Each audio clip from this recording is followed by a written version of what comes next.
There are times when you want to break out of the ordinary. There are times when you become sick of the same old thing. There are times when you crave something that's just a little abnormal. There are times when you just want to get weird. When you're looking for something that's a little bit different. On the first day of Christmas, my true love gave to me. In my humble opinion, the Honda Trail CT125 is the Colonel Sanders Christmas album of motorcycles. It makes very little sense, but once you come across one, you may become obsessed. Join us for the ride of a lifetime. Let's watch an idiot try to ride a motorcycle. Some guy rides. 17-inch wheels, 256 pounds wet, front ABS, automatic centrifugal clutch, kickstart, 31.5-inch seat height, a snorkel air intake, a massive rear rack, 8.7 horsepower, 6.5 inches of ground clearance. These are some of the ingredients that make up the mighty and beloved Honda Trail CT125. This one's mine. Her name is Little Ugly Homefry, and we've been through a lot together.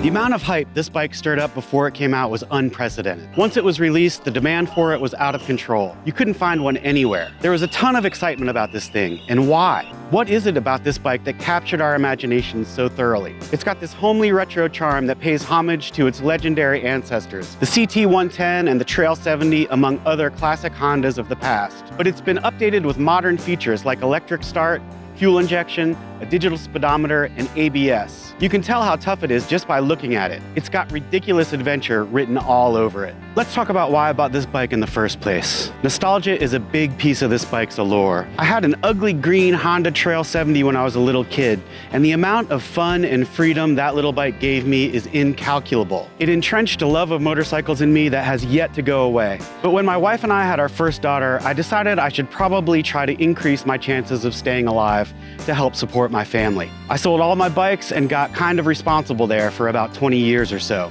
And during this time, my only chance to ride was on the occasional rental. In 2020, the kids were either in college or getting ready to go, and I figured it was no longer absolutely necessary for me to stay alive anymore, which made it a perfect time to get back into motorcycling. They'll never take our freedom! I started looking for bikes. Then I discovered Ed March riding the world on a C90. Through his channel, I also discovered the Trans-America Trail, which I'd never heard of, and quickly became obsessed with the idea of doing that route on a small bike just like Ed had done. Then the rumors of a new CT125 started swirling, and when I saw a photo of it for the first time, that was it. It activated every nostalgia gland in my body, and it hit hard. It was a perfect storm. The novelty of doing the tat on a small bike and the new CT125 appearing out of nowhere, that was it. A plan was hatched. I was going to be the first to ride the Trans-America Trail on a Honda CT125.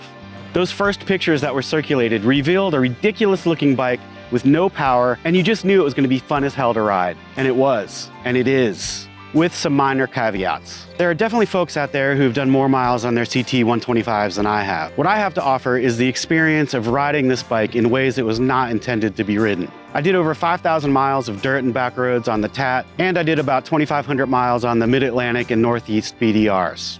I think that doing these long trips on the little Honda gives me a unique point of view that might be helpful for other idiots looking to use this motorcycle as something it was never intended for, as an adventure bike. So I've got that specific point of view I can share. A bike's specs don't matter much to me. What I do care about is how a bike makes me feel when I'm riding it. And the CT125 is a special bike. I think it's human nature to go nuts on the mods with a new bike. I would say farkles, but farkles is one of the worst words ever invented. If there's any advice I can give anyone who is going to use this or any other bike for long distance travel, it's to only get the accessories you really need.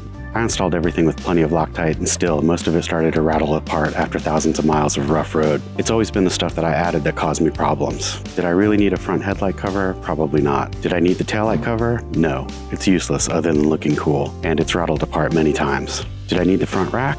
Yes, I absolutely did. and it was great until I crashed and ran it into the ground. I've since replaced that. Side rack. I absolutely love having an easily accessible place to put my layers, weather gear, tools, tubes, etc. And I found a cheap waterproof bicycle bag on Amazon that fit just perfectly. I like that it carries the weight down low, but the tabs under the rack, which were originally for the toolkit, snapped immediately. And there are simply just not enough connection points at the bottom to make it bulletproof long term. Over time, the vibrations just destroy it. I've had it welded twice. While I love it, I would not get a side rack if I were doing it over again. It's just too apt to vibrate itself to death. Finding a welder in the middle of nowhere is no fun, although every time that's happened, I've met somebody cool. So there's that.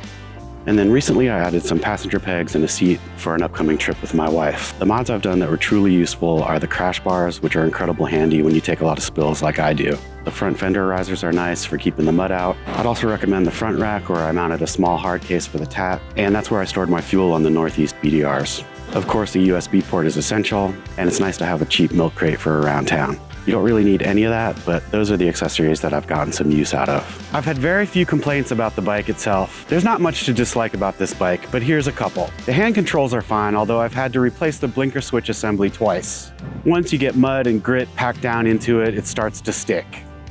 I've dropped this bike many times, and the blinkers are great at taking abuse. I took a particularly nasty spill and bent the bars and have replaced those. The back brake pedal needs some protection. That's not good at all. It's designed in a way that it bends in half if you hit something wrong, which I've done many times. I've also had to replace the back brake light switch twice. It's a strange design, it's too delicate. It's like a little piston, and it gets grit and junk down in there, and it just stops working. It's cheap and it's easy to replace, but it's just annoying. And this is stupid, but I wish it was geared like a normal bike. On the CT125, neutral is all the way down, instead of a half click up like a standard motorcycle. It's no big deal at all, but it makes it harder to find first. With a normal bike, you just click all the way down and you're in first. With this one, you don't really know until you click all the way down, and then you're in neutral, and then you have to click back up to first. It's a dumb thing, I know, but it's something that bothers me. It's also got some gearing issues. Maybe this is the same for any bike, but if you're on a certain incline, second is too little and first is too much. You either don't have enough power in second, or you're winding it out in first. Sometimes there's just no good place to be. And this bike has no power. But we should have figured that out from the fact that it's called a CT125 and not a CT750. The lack of power never mattered much to me, other than a few circumstances. There was one time going up a rock-strewn steep hill on the Smoky Mountain 500 where I just sort of lost momentum dealing with the rocks, and it just died. And it was so steep that it was just difficult to get it going again. You had to duck paddle to get it going. All right, Little Ugly, what gear are you in? First? Okay, I'm giving you the command to go forward, and I'm not getting much love.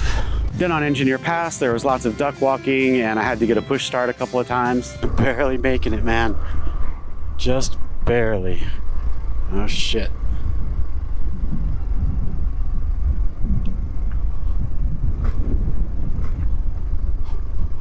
Come on.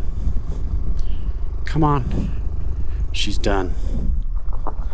She's done. Shit.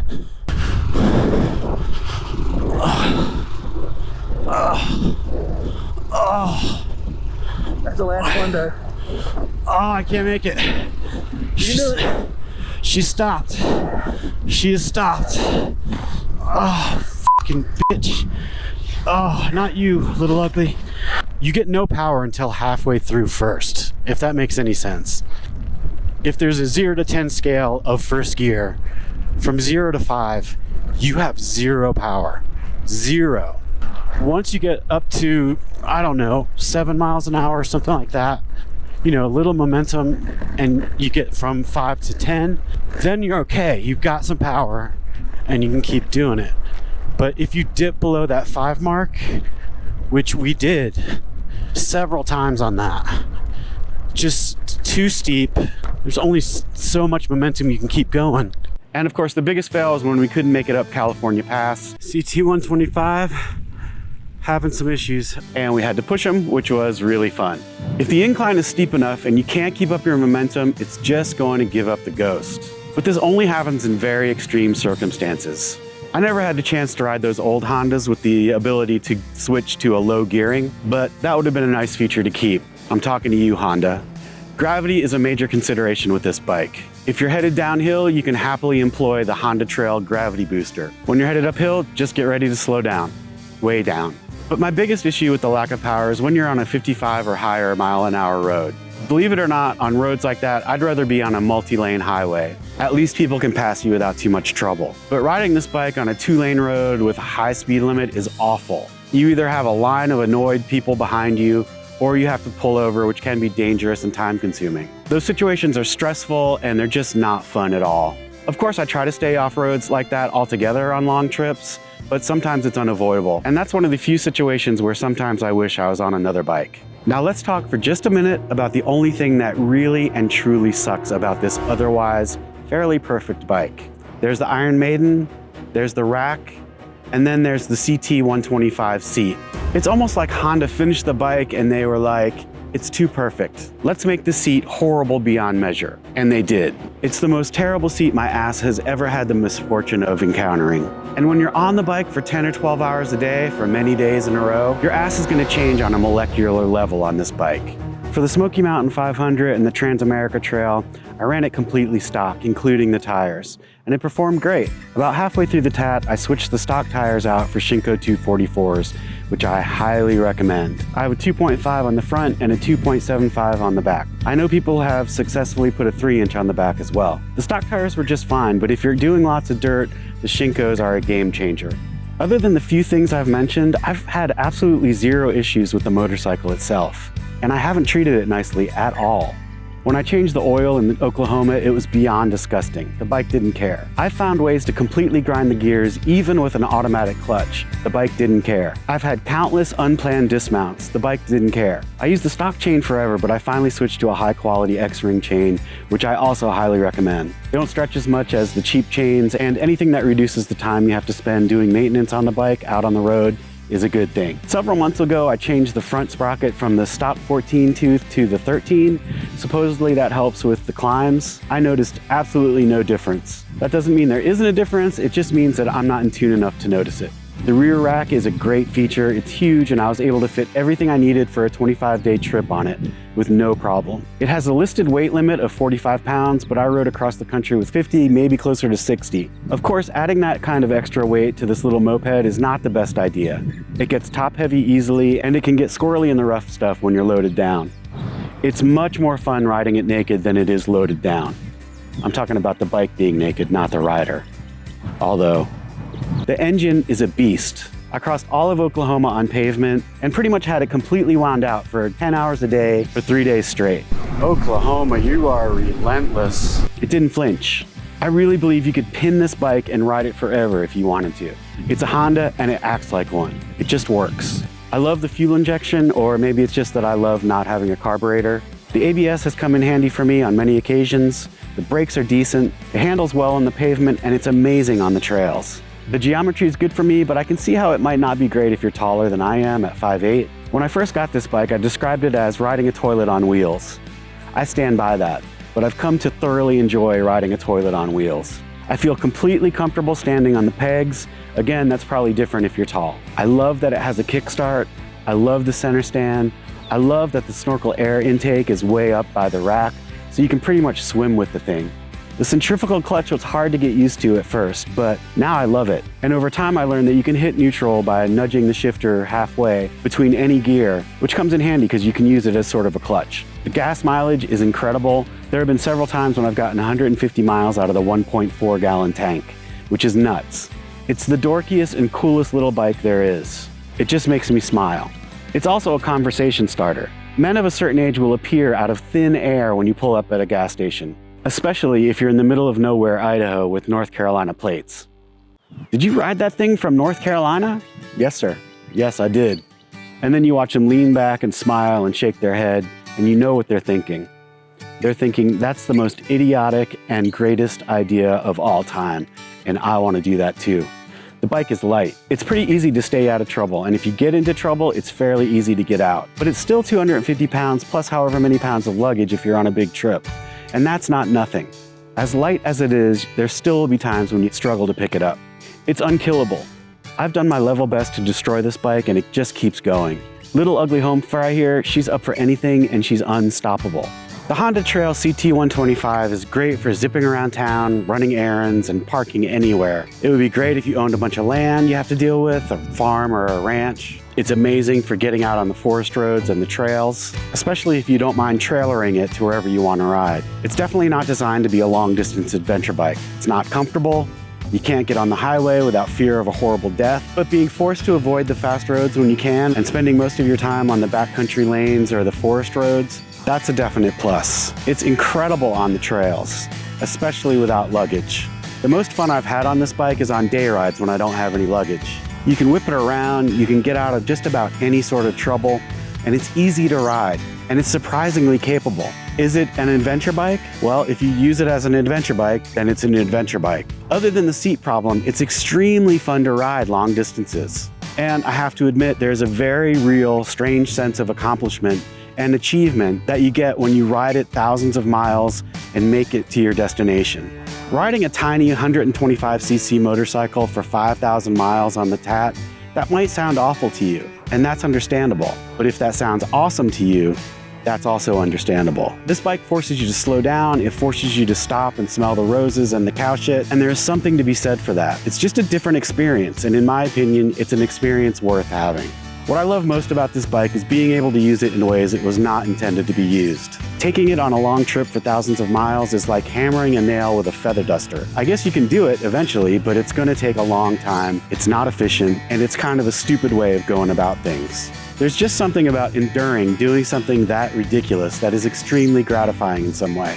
Ultimately, how do you rate a bike? For me, I judge it on how much unadulterated joy it gives me. And I have had more fun on this little bike than anyone should be allowed to have. Little Ugly Homefry brought me back to motorcycling.